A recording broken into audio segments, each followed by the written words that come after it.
பார்வதி தேவி இருக்காங்கல்ல, பிள்ளையாரோட அம்மா இருக்காங்கல்ல, ஒரு நாள் வந்து அவங்க வந்து குளிக்க போயிட்டு அங்க இருந்து அப்படியே தவத்துல உட்கார்றேன் பிள்ளையார் கிட்ட வந்து அப்படின்னு சொல்றாங்க. பிள்ளையார், நான் வந்து குளிக்க போயிட்டு தவம் இருக்க போறேன், நீ வந்து வெளியே இருந்து காவலுக்கு நீ நின்னு, யார் உள்ள வந்தாலும் நீ உள்ள விடாத அப்படின்னு வந்து சொல்றாங்க அவங்க அம்மா. யார்கிட்ட?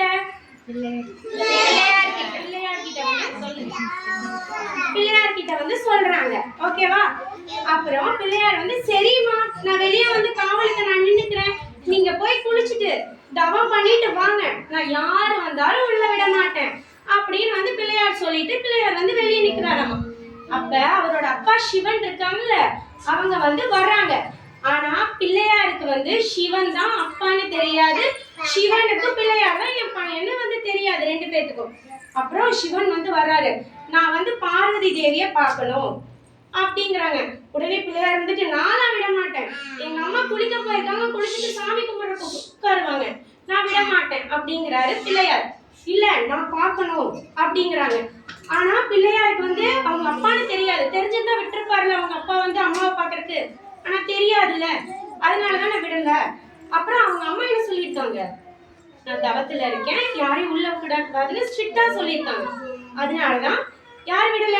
விநாயகர். பிள்ளையார் விடல. ஓகேவா? அப்புறம் என்னாச்சு, சிவன் வந்து யார் தெரியும்? பிள்ளையாரோட அப்பா, பார்வதியோட கணவர்.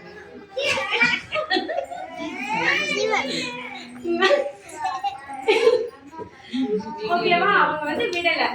அப்புறம் என்னாச்சு, சிவனுக்கு என்ன ஆகுது, தன் பையன் பிள்ளையார் மேல கோபம் வருது.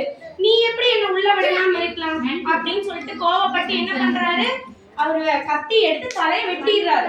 வெட்டினதுமே பிள்ளையார் என்ன பண்றாரு, அம்மா அப்படின்ட்டு கீழே விழுகிறாரு. உள்ள யார் தவம் பண்ணிட்டு இருக்கா? பார்வதி தேவி. அச்சோ, நம்ம பையன் கத்துறானே, என்னாச்சுன்னு தெரியல அப்படின்னு வெளியே யார் ஓடி வர்றா? பார்வதி தேவி ஓடி வர்றாங்க. ஓடி வந்து என்ன ஆச்சு அப்படிங்கிறாங்க. அப்ப சிவன் சொல்றாரு, நான் வந்து உள்ள வரலான்னு இருந்தேன், என்னை வந்து விடல, அதனால வந்து நான் தலைய வெட்டிட்டேன் அப்படின்னு வந்து யார் சொல்றாங்க? சிவன் வந்து சொல்றாங்க.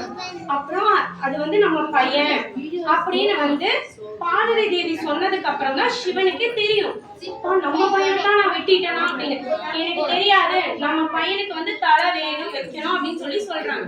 அப்படின்னதுமே என்ன பண்றாரு, சிவன் வந்து அங்க இருக்கிற காவலாளிகளை கூப்பிடுறாங்க. எல்லாரும் இங்க வாங்க அப்படிங்கிறாங்க. என்ன பண்றாங்க, அவங்க எல்லாம் ஓடி வராங்க சிவன் கிட்ட.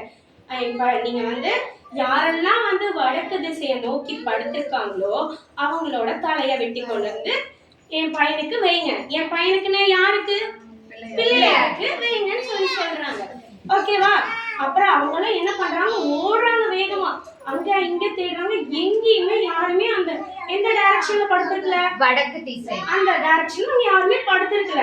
அப்புறம் ஒரே ஒரு யானை மட்டும் என்ன பண்ணிருக்கு, வடக்கு திசையை பார்த்து படுத்துட்டு இருந்திருக்கு.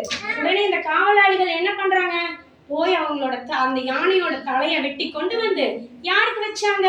பிள்ளையார் தலையில வச்சாங்க. அதனாலதான் என்ன ஆயிருக்கு, பிள்ளையாருக்கு தும்பிக்கை யானை முகம் வந்துருச்சு. உங்களுக்கு புரிஞ்சுதா? Yes, ma'am.